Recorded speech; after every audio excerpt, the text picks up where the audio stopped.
Le jour où nous mettrons les montagnes en mouvement et où la terre sera toute aplanie, nous rassemblerons les hommes sans en omettre aucun. Ils seront présentés en rang devant ton Seigneur qui leur dira « Vous voilà revenus à nous, tels que nous vous avons créés pour la première fois. Pourtant vous prétendiez que jamais ce rendez-vous n'aurait lieu. Et quand le registre sera déposé, tu verras alors les coupables saisis de frayeur par son libellé. Malheur à nous, s'écrieront-ils. Qu'a donc ce registre à n'omettre ni péché véniel, ni péché capital sans les porter à notre compte. Et c'est ainsi qu'ils se retrouveront en présence de toutes leurs œuvres, car ton Seigneur ne fait jamais de tort à personne. » Le Très-Haut parle ici de l'avènement du jour de la résurrection et de ce qu'il contient comme affre, affliction et perplexité en disant « le jour où nous mettrons les montagnes en mouvement », c'est-à-dire qu'il les déplace de leurs emplacements, les transforme en dunes puis en flocons de laine cardée avant qu'elles ne disparaissent et se dissipent. La terre sera aplanie, sans contenir de tortuosité ou d'accident. Allah rassemblera alors toutes les créatures sur cette terre sans en excepter aucun. Bien plus, aussi bien les premiers que les derniers, ceux qui se trouvaient dans les profondeurs de la terre qu'au fond des mers, seront rassemblés.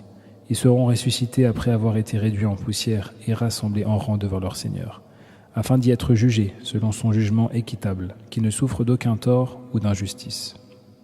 Il leur dira « Vous voilà revenus à nous tels que nous vous avons créés la première fois, c'est-à-dire sans bien, ni famille, ni proches.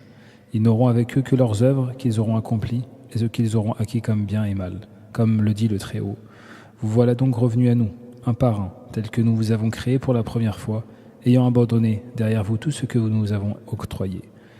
Mais nous ne voyons plus avec vous les intercesseurs auxquels vous prétendiez être associés. » Il dit ici en s'adressant aux négateurs de la résurrection qu'ils verront de leurs propres yeux « Pourtant vous prétendiez que jamais ce rendez-vous n'aurait lieu, c'est-à-dire que vous avez nié la rétribution des œuvres, la promesse d'Allah et sa menace.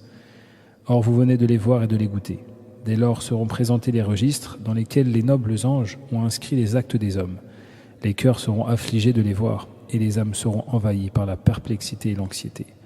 Les criminels en seront effrayés. Une fois qu'ils auront vu leurs œuvres exposées devant leurs yeux, leurs paroles et leurs actes seront portés à leur compte et ils s'écrieront « Malheur à nous ! Qu'a donc ce registre à n'omettre ni péché véniel ni péché capital sans les porter à notre compte ?» C'est-à-dire qu'il ne laisse aucune faute grave ou légère sans qu'elle ne soit inscrite et gardée, sans omettre d'actes cachés ou apparents, accomplis de jour ou de nuit.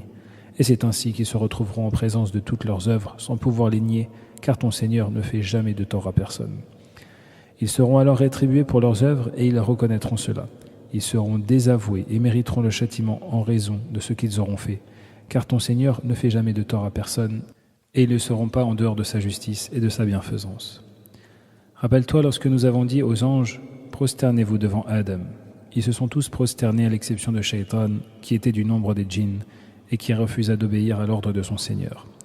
Allez-vous le prendre ainsi que sa descendance pour mettre en dehors de moi, alors qu'ils sont vos ennemis mortels? Quel détestable échange pour les injustes. Le Très-Haut parle de l'animosité de Shaitan pour Adam et sa descendance. Car lorsqu'Allah ordonna aux anges de se prosterner devant Adam par respect et anoblissement et soumission à l'ordre d'Allah, ils se prosternèrent tous, à l'exception de Shaitan, qui était du nombre des djinns et qui refusa d'obéir à l'ordre de son Seigneur. Il lui dit « Vais-je me prosterner devant un être que tu as créé à partir de l'argile ?» Il lui dit dans un autre verset « Je suis meilleur que lui ». Il montra ainsi son animosité envers Allah, envers votre père et envers vous. Comment pouvez-vous le prendre ainsi que sa descendance faite de démons pour mettre en dehors de moi alors qu'ils sont vos ennemis mortels? Quel détestable échange pour les injustes. C'est-à-dire quel mauvais choix ils ont fait pour eux-mêmes en optant pour la recherche de la protection de Shaitan, qui n'ordonne que les turpitudes et les choses blâmables, au lieu de la protection du miséricordieux, dont tout le bonheur, tout le salut et toute la félicité se trouvant dans sa protection.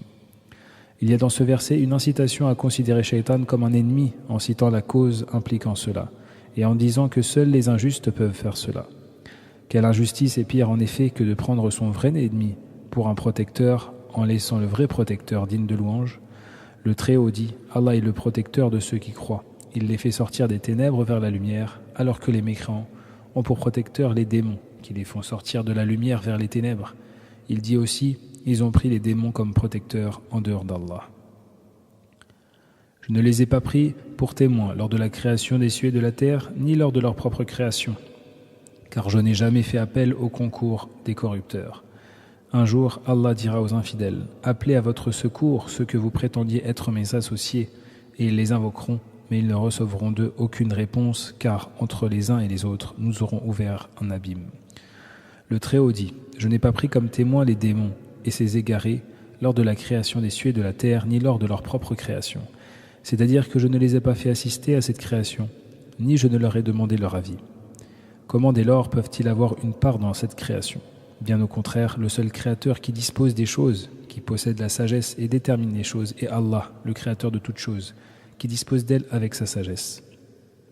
Comment peut-on lui attribuer des associés parmi les démons en les adorant et en recherchant leur protection, tout comme on adore Allah, alors qu'ils n'ont rien créé et n'ont même pas assisté à la création ou aidé Allah dans cette création à plus forte raison. C'est pour cela qu'il dit « Car je n'ai jamais fait appel au concours des corrupteurs », c'est-à-dire pour l'assister dans n'importe quelle chose, car il ne s'y est pas, et il ne convient pas à Allah de leur donner une part du pouvoir de disposition, car ils œuvrent pour séduire et égarer les hommes et pour manifester de l'animosité à leur Seigneur. Il est tout naturel qu'il les en ait exclus et ne les rapproche pas de lui. Après avoir mentionné l'état de ceux qui ont associé dans ce bas monde en refutant cet associationnisme de la façon la plus catégorique, en traitant ceux qui le professent d'ignorants et de sots, le Très-Haut mentionne leur situation avec leurs idoles le jour de la résurrection, lorsqu'il leur dira : Appelez à votre secours ceux que vous prétendiez être mes associés, c'est-à-dire selon vos fausses prétentions, car à vrai dire, Allah n'a aucun associé sur terre ou dans les cieux. Si tel est le cas comme vous le prétendez, appelez-les pour vous secourir ou vous sauver des affres de ce jour. Et ils les invoqueront, mais ils ne recevront d'eux aucune réponse, car ce jour-là, l'ordre et le pouvoir appartiendront à Allah, et personne ne possédera le poids d'un atome d'utilité pour soi ou pour autrui. Car entre les uns et les autres, c'est-à-dire entre les polythéistes et leurs idoles, nous aurons ouvert un abîme, c'est-à-dire un obstacle qui les sépare et les distingue entre eux. Ce jour-là, l'animosité des polythéistes pour leur fausse divinité se manifestera par leur rejet et leur désaveu. Comme le dit le Très-Haut, lorsque les hommes seront rassemblés, ils deviendront les ennemis et rejetteront leur adoration. En voyant le feu, les négateurs auront la certitude qu'ils y seront précipités sans trouver aucun moyen d'en échapper.